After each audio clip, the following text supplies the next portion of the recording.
मनी plant लावलाय, तो अगदी वाढतोय सुद्धा छान, पण आमच्या आर्थिक स्थितीत मात्र काहीही सुधारणा नाही. आमच्या घरात पैसा येत नाही, आला तर टिकत नाही. मनी प्लांट लावूनही काही फायदा नाही. अशी जर तुमची तक्रार असेल तर तुम्ही हा व्हिडिओ शेवटपर्यंत नक्की पहा. हा व्हिडिओ तुमच्यासाठीच आहे. कारण मनी प्लांट लावून सुद्धा आर्थिक स्थिती सुधारणा होत नसेल तर तुम्ही नक्कीच 3 चुका करताय, त्या आजच बंद करायला हव्यात. कोणत्या आहेत त्या 3 चुका, चला जाणून घेऊया. पण त्याआधी चॅनलला सबस्क्राईब जरूर करा.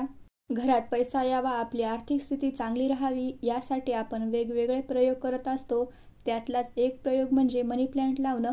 वास्तुशास्त्रानुसार, फेंगशुईनुसार अशा वेगवेगळ्या शास्त्रानुसार सांगितलं जातं की घरात तुम्ही मनी प्लांट लावला तर तुमची आर्थिक स्थिती सुधारते. जसा जसा मनी प्लांट वाढतो तसा तसा तुमच्या घरात पैसाही यायला लागतो. पण जेव्हा आपण खरंच मनी प्लांट लावतो तेव्हा असं काहीही होत नाही आणि मग मात्र आपण निराश होतो. याचं कारण असतं मनी प्लांट लावण्यासंदर्भातल्या महत्त्वाच्या गोष्टींकडे तुम्ही दुर्लक्ष केलेलं असतं आणि त्यातली सगळ्यात पहिली गोष्ट आहे योग्य दिशा. मनी प्लांट जर तुम्ही योग्य दिशेला लावला नाही तर तो लावूनही काही उपयोग नाही. वास्तुशास्त्रावर विश्वास असेल तर मनी प्लांट लावण्यापूर्वी योग्य दिशा तुम्हाला माहीत असणं आवश्यक आहे.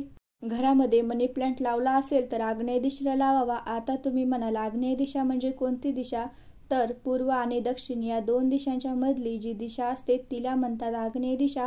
आग्नेय दिशेलाच मनी प्लांट लावायला हवा, तरच मनी प्लांटचा हवा तो फायदा तुम्हाला मिळेल. या दिशेला मनी प्लांट लावणं शुभ मानलं जातं. तरच तुमच्या जीवनात सकारात्मकता येते आणि आर्थिक स्थिती चांगली होऊ लागते. त्याचबरोबर तुम्ही म्हणाल की आग्नेय दिशेला मनी प्लांट लावायला जागा नाही, मग ईशान्य दिशेला लावा, तिथे सुद्धा लावणं शुभ मानलं जातं. आता ईशान्य दिशा म्हणजे कोणती? उत्तर आणि पूर्व यांच्या मधील दिशा म्हणजे ईशान्य दिशा. या दिशेला सुद्धा मनी प्लांट लावल्याने आर्थिक अडचणी येत नाहीत. मग बघा बरं, तुमच्या मनी प्लांटची दिशा बरोबर आहे का? नसेल तर आजच बरोबर करा. आता यानंतरची गोष्ट म्हणजे मनी प्लांट समोर कधीही रोप ठेवू नका. काही विशिष्ट रोप मनी प्लांट समोर जर ठेवली असतील तरी सुद्धा मनी प्लांटचा हवा तो परिणाम होत नाही. काही लोक मनी प्लांट सोबत काटेरी झाडं लावतात.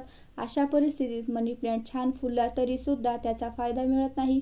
खरं तर काटेरी झाडं घरामध्ये लावूच नयेत, पण जरी तुम्हाला लावायची असतील तर ती मनी प्लांट समोर ठेवू नका.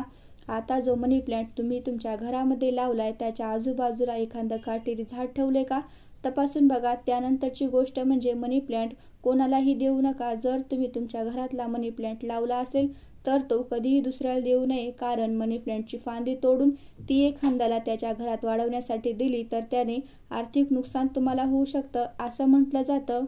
आता असे म्हणतात की मनी प्लांट जर तुम्ही चोरून आणला असेल तर तुमच्या घरात फुलतो.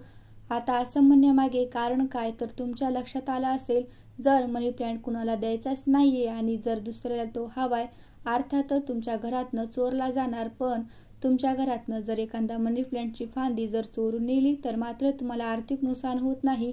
त्यामुळे घाबरू नका. जर तुम्ही तुमच्या हाताने जर कुणाला दिला तरच नुकसान होऊ शकतं, पण जर मनी प्लांट कोणी चोरला तर त्या चोरण्यालाही फायदा होतो आणि तुम्हालाही फायदा होतो. त्याचबरोबर जर तुमच्या घरामध्ये अंगण नसेल, बाग नसेल तर तुम्ही प्लांट एका बाटलीमध्ये लावावा, त्याचा तुम्हाला फायदा होईल. त्याचबरोबर मनी प्लांट तुमचा जसा जसा वाढू लागेल तो वरती गेला पाहिजे हे लक्षात ठेवा. म्हणजे त्याला वरतीच कुठेतरी वाढायला जागा द्या. तो खाली जमिनीवर पडता कामा नये. जमिनीवर पडला तर तुमच्या मनी प्लांट फुलूनही तुम्हाला आर्थिक लाभ होणार नाही. म्हणून तो वरच्या दिशेला जाईल याची काळजी घ्या. आता तुमच्या घरात जो मनी प्लांट आहे त्याची दिशा बघा, त्याच्या अवतीभोवती कुठली झाडं आहेत ते बघा. त्याचबरोबर तो वरच्या दिशेला जातोय का हेही बघा. या जर काही छोट्या छोट्या चुका तुम्ही करत असाल तर त्यात बदल करा आणि मग बघा मनी प्लांटचा फायदा तुम्हाला मिळेल. अशाच माहितीपूर्ण व्हिडिओज पाहण्यासाठी चॅनलला लाईक, शेअर आणि सबस्क्राईब जरूर करा.